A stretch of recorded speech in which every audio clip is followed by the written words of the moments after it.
LonnieB show. Get ready for the LonnieB show. Get ready for the LonnieB show. Get ready for the LonnieB show. It's the show. LonnieB, it's the show. It's the show.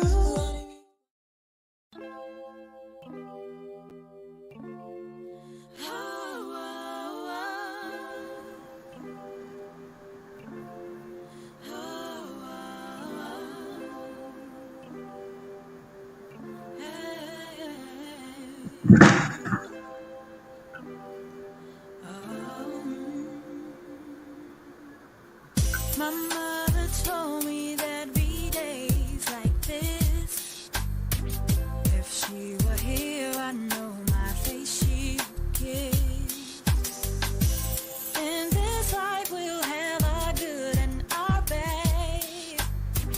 God gave us feelings, whether happy or sad. Things could be worse, so trust that He will come through. There's always someone who is worse off than you. I know that you must have a place in the sky. I see you twinkle in the stars at night.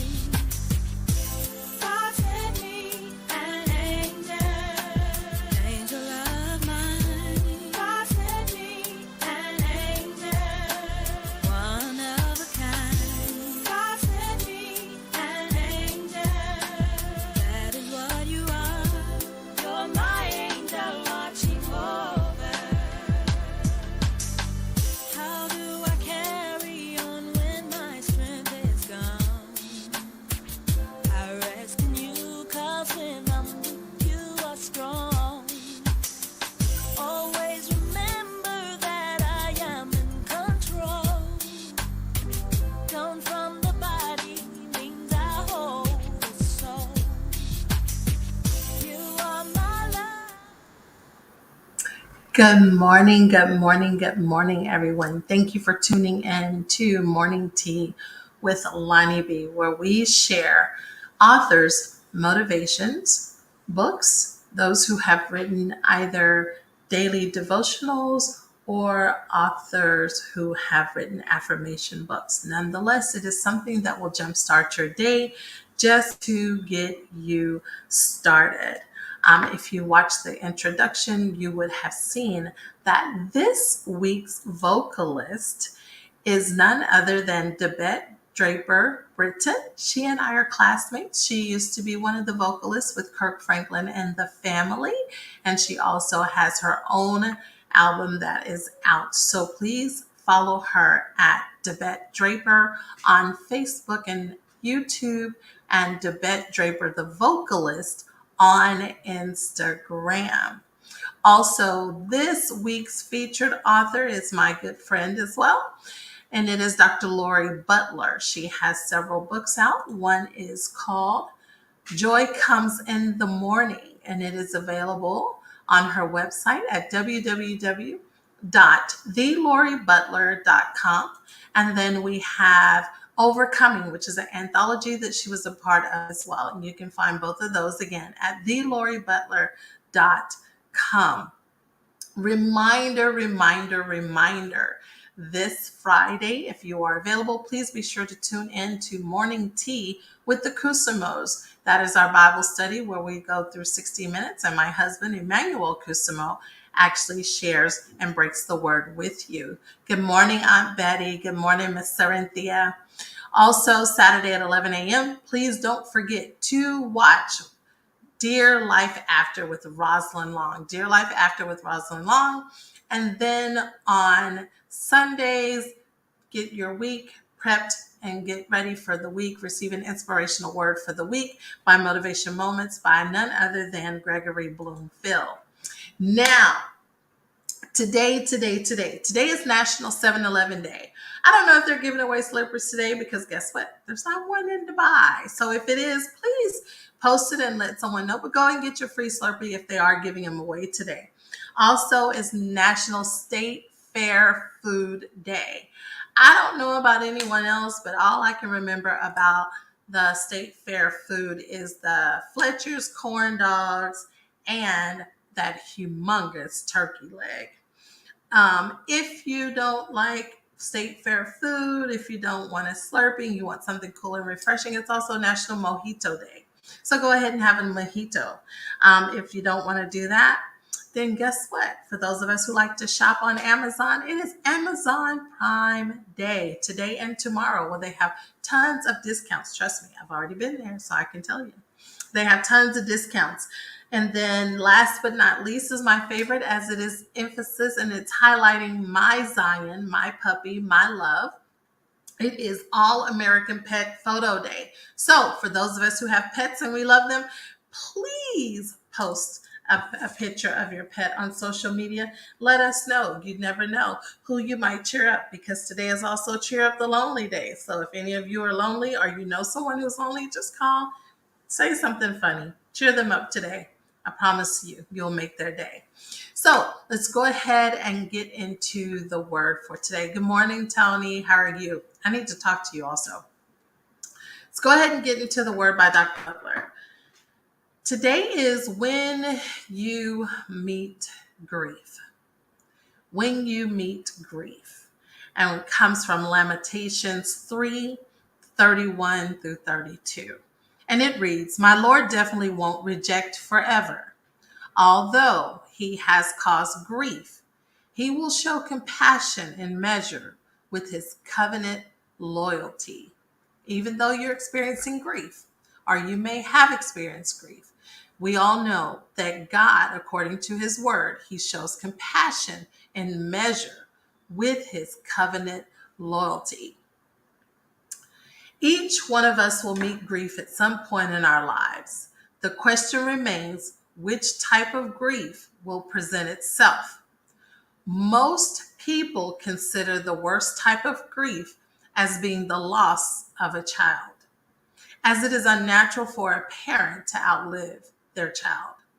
Others consider the loss of a spouse devastating and often die of a broken heart. There are levels of grief, and they are denial, anger, bargaining, depression, and acceptance. And that reference is Kubler and Kessler. I never associated grief with pregnancy, but it happened to me. Here I was, excited, barely showing, new mother, and could hardly wait. The doctor's appointment, all was well, absolutely no concerns. I prepared for a December arrival, but one night early in October, I felt horrible. So I drove myself to a hospital to find out my blood pressure was near stroke level.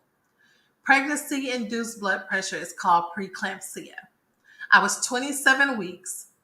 Long story short, my OB care flighted me to his hospital. Quick emergency surgery. My daughter weighed 1 pound. I was in intensive care for 2 weeks.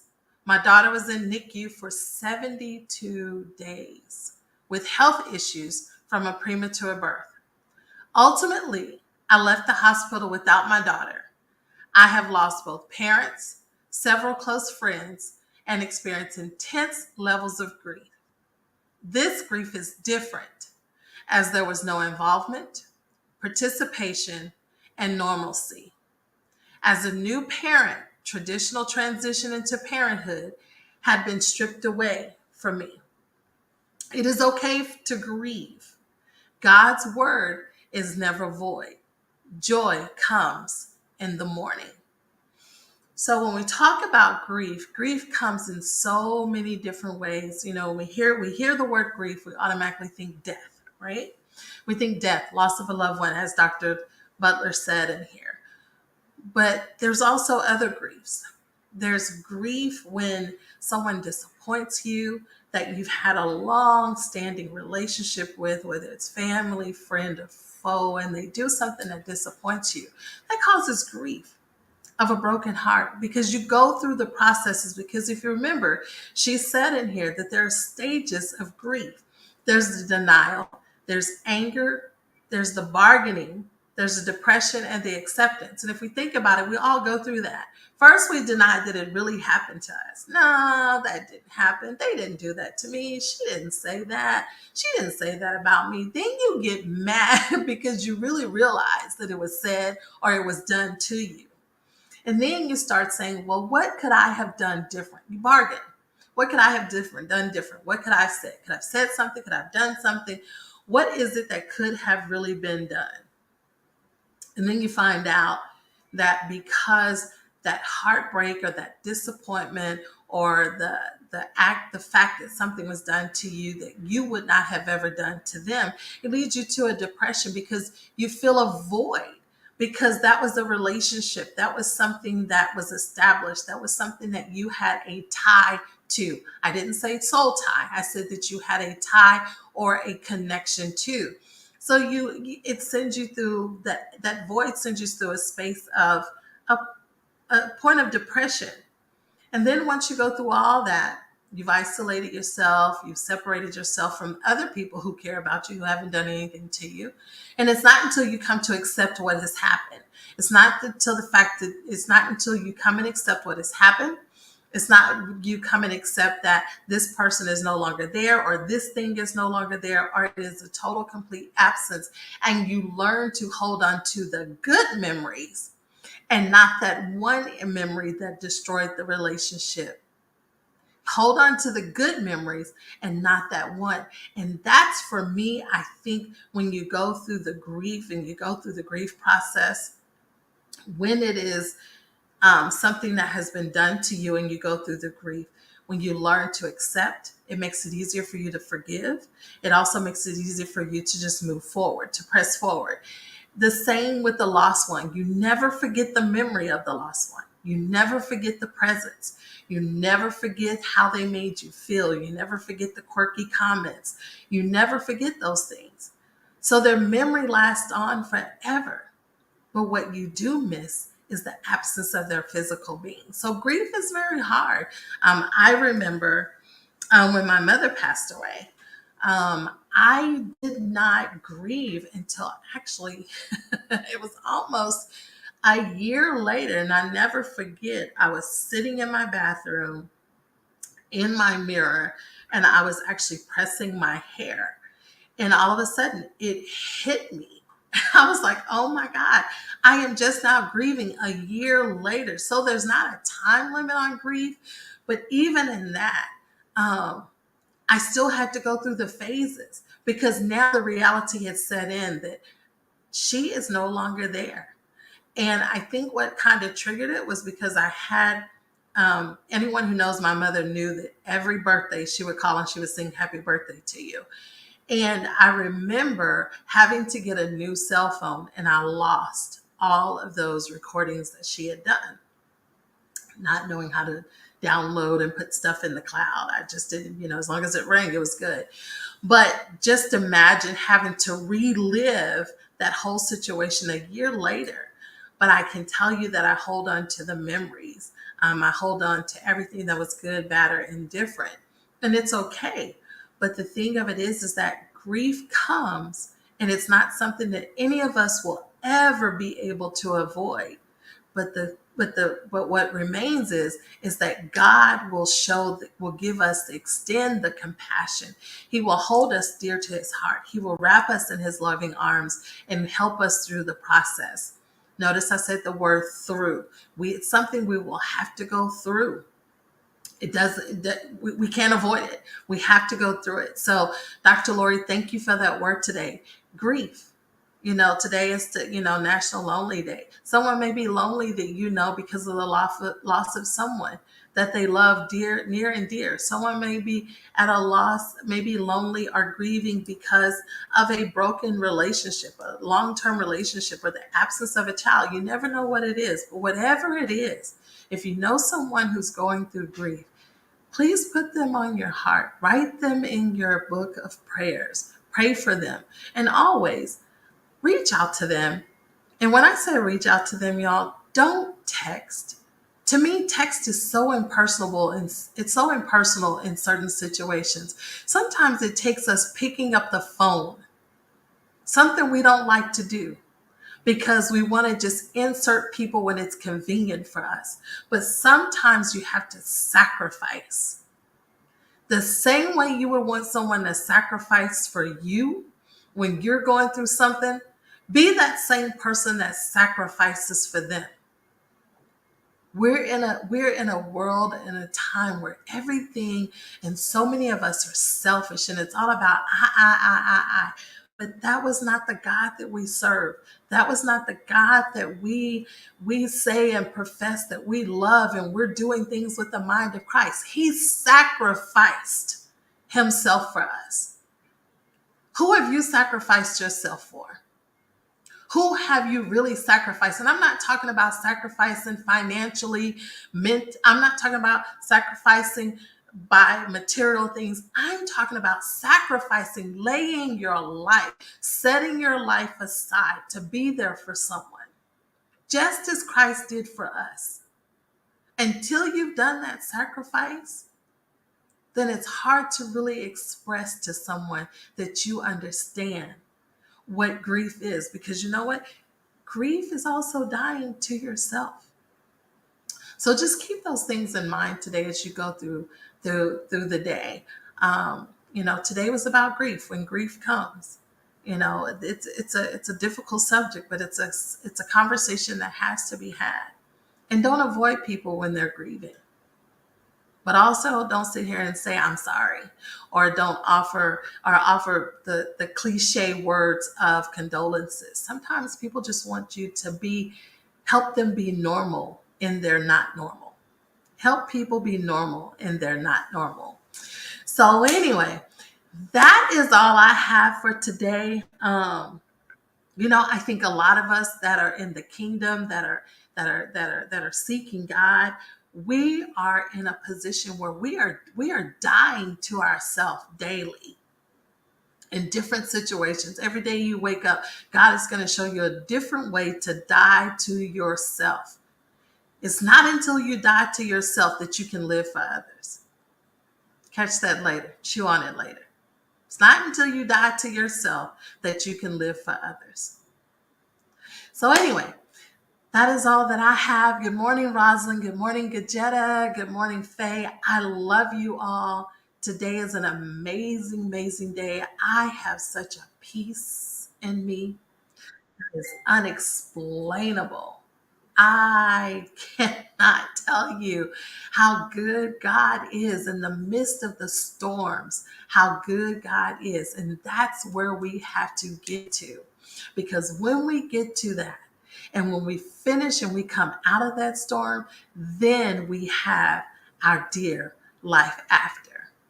And our dear life after leads us to the opportunity of us to be able to share our motivational moments with other individuals. See, God strategically put all of us together. They don't know it. I didn't know it. But when we look at it and we look how life turns out, everything has a purpose. So enjoy your day today. Remember, if you have a pet, post it. Go get your flea Slurpee. Go get your mojito. Go get your state fair food, or whatever it is. But do something for yourself. But in the process, also remember those who are lonely and who may have lost a loved one. Reach out to them. Talk to them. Text them. Don't text. Pick up the phone and call. So anyway, have a wonderful day, everyone. It has truly been a pleasure. I love you all. And as Rosalind says, there's nothing you can do about it. But until I come back and I greet you all again on tomorrow, smile. You owe it to yourself. No one does it better than you. Have a wonderful day. In the sky, I see you twinkle in the stars at night.